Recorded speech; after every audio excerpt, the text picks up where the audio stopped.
Kumusta mga kamekos? May panibago na naman tayong recipe ngayon na nakita na sa YouTube na ating gagawin. Ito ang meaty sisig.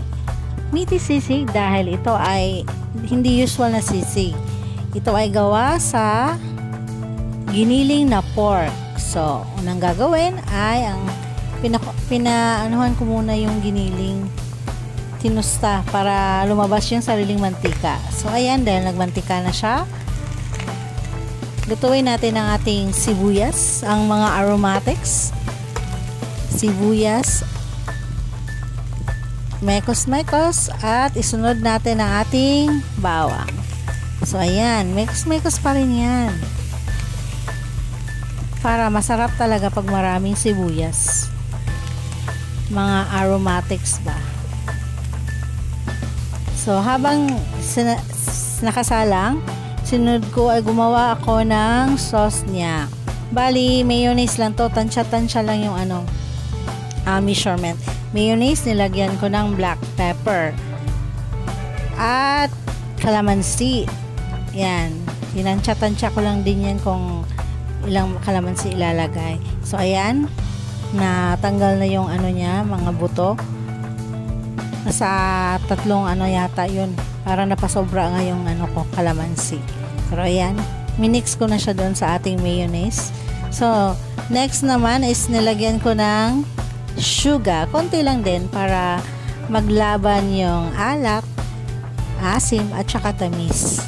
At next ay dinagdagan ko din siya ng Maggi sabor, yun na yung maanghang. So tansya-tansya lang din para naman sumarap lalo ang ating sahog sa ating sisig. So nilagyan ko din to ng salt syempre para tumimbang yung lasa niya. Nandun na yung alat, asim, at syempre lagyan din natin ng tamis kasama yung creaminess ng ating mayonnaise. So okay na ating sauce. So ayan, ilagay na natin siya sa ating nilutong sisig. So, syempre, mekos-mekos natin yan. Yan. Tamang mekos lang tayo dito para maghalo talaga yung combination ng ating sauce sa ating tinusta na giniling na baboy. Pagkatapos, syempre, dahil ito ay sisig, lagyan natin to ng itlog. Hindi may kukumpleto ang sisig pang walang itlog. So, pagkalagay, syempre, mekos-mekos din ulit natin para ma-mix talaga siya sa ating sisig. O, ayan, diba? So, habang nagmekos-mekos tayo, kumusta naman tayo dyan sa ating Katniel breakup? Malungkot ba ang mga beshi? Diba? Ang dami-daming rumors na kumakalat. Pero syempre, buhay nila yun. Hayaan na natin sila.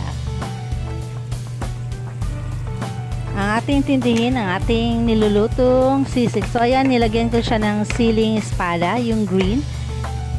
Kinat ko lang ng maliliit para syempre, authentic naman ang ating sisig. Tingnan, may pag-green-green na. O, ayan, luto na siya. So, tinapingan ko na lang ulit ng mayonnaise. Ang ginamit ko dito ay yung Japanese mayo. O diba, bongga? Tikman natin guys kung masarap.